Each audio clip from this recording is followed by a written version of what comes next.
Good evening and welcome to Metro Focus. I'm Rafael P. Roman. Jared Kushner may have survived the Mueller report, but the president's son-in-law and senior advisor is still facing scrutiny back here in New York City. His family's business, Kushner Companies, once again finds itself in the crosshairs of City Council member Richie Torres and the tenant watchdog group Housing Rights Initiative. Their investigation recently revealed new findings, and they are accusing the company of illegally operating 9 apartment buildings without certificates of occupancy. According to the AP, certificates for 2 of the 9 buildings expired while Jared Kushner was CEO. The company has pushed back, saying that, quote, similar to many other landlords, we inherited from prior owners certificates of occupancy with various issues. Kushner will continue the long and detailed process to correct every issue outstanding. And for more on this story and his investigation, I'm joined now by Bronx Council member Richie Torres, who is also the chair of the Committee on Oversight and Investigations. Council member, thank you so much for joining us once again. Always an honor to be here. So, Council member Torres, what were the biggest takeaways from this investigation on the Kushner Companies? First, we came to discover that Kushner Companies was illegally falsifying legal documents relating to building permits. Then we came to discover that Kushner Companies was illegally undertaking construction work without a building permit. And the latest finding is that Kushner Companies is illegally operating buildings without a certificate of occupancy. Every building built after 1938 is required to have a certificate of occupancy, which tells you whether a building is safe. It tells you whether you, as a New Yorker, can safely live, safely work, or safely be in a building. And just like it's illegal to operate a vehicle without a driver's license, it's illegal to operate a building without a certificate of occupancy. So you think it's that important? Others say perhaps it's not really that important? If you're falsifying filings for building permits, if you're conducting construction work without a building permit, if you are operating a building without a certificate of occupancy, all of these are not practices in isolation. Okay. It's an attempt to avoid scrutiny from the city. And when you're undertaking construction work or gas work or plumbing work, there are fire hazards. Let's talk about that, because you've called that weaponizing of construction, that the Kushner Companies is weaponizing construction. Explain that term. The use of illegal construction as a weapon for displacing residents from their home and driving affordable housing units out of existence. There was one property in Brooklyn owned by Kushner Companies that saw the loss of 80% of affordable housing in the span of a few years. There was a property in the East Village where Kushner Companies received a criminal summons for ignoring a commissioner's order to comply with the fire code. So Kushner Companies has a practice of disregarding the safety of their own residents. And you say it's a way for them to push tenants out?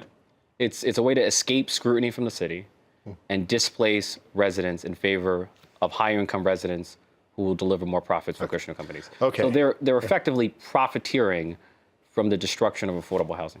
You know, I said a second ago that some people believe that the certificates of occupancy are not that important. Well, in fact, a spokesperson for the buildings department called the expired certificates paperwork lapses and blasted your findings as, quote, pure grandstanding. Why didn't you respond to that? So a year ago, we issued a report finding that Kushner Companies was falsifying applications for a building permit. The buildings department had the same reaction and then took enforcement action against Kushner Companies, resulting in $250,000 in fines. Right. If you're operating a building without a certificate of occupancy, it means that your building is subject to less scrutiny from the buildings department than it would be with a certificate of occupancy. And one of those properties went 6 years without a certificate of occupancy. Look, we pass laws for a reason. The buildings department cannot pick and choose which laws to enforce.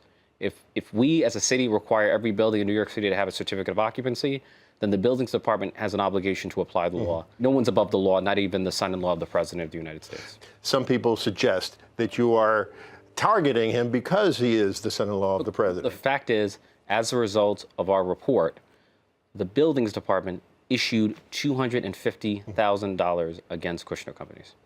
That's a fact. Okay. Obviously, this is a problem beyond the Kushner Companies. It's widespread, from what I've read. Yes, but the Kushner Companies is an especially egregious actor within the industry. Okay, but how do you end this practice? You know, and how do you keep it from happening again? Look, even if we have the right laws on the books, the buildings department seems incapable of enforcing those laws. And even when the city enforces those laws, the city often is incapable of collecting the debt from the violations. So if we fail to enforce the law and if we fail to collect the debt, then a company like Kushner Companies has no incentive to follow the law. Let me turn to Mayor de Blasio and some of his signature programs. You were recently quoted as saying, Renewal Schools is failing to renew, Thrive NYC is failing to thrive, and New York Works is failing to work. Why do you think the mayor's programs are having such difficulties? Well, it's a failure of transparency and accountability. So the city council has been investigating New York Works, the jobs plan, for a number of months. The mayor promised 100,000 good-paying jobs over the course of 10 years. We came to discover that the plan does not even track the number of jobs it claims to create. It only projects the number of jobs it hopes to create without tracking whether those projections become reality.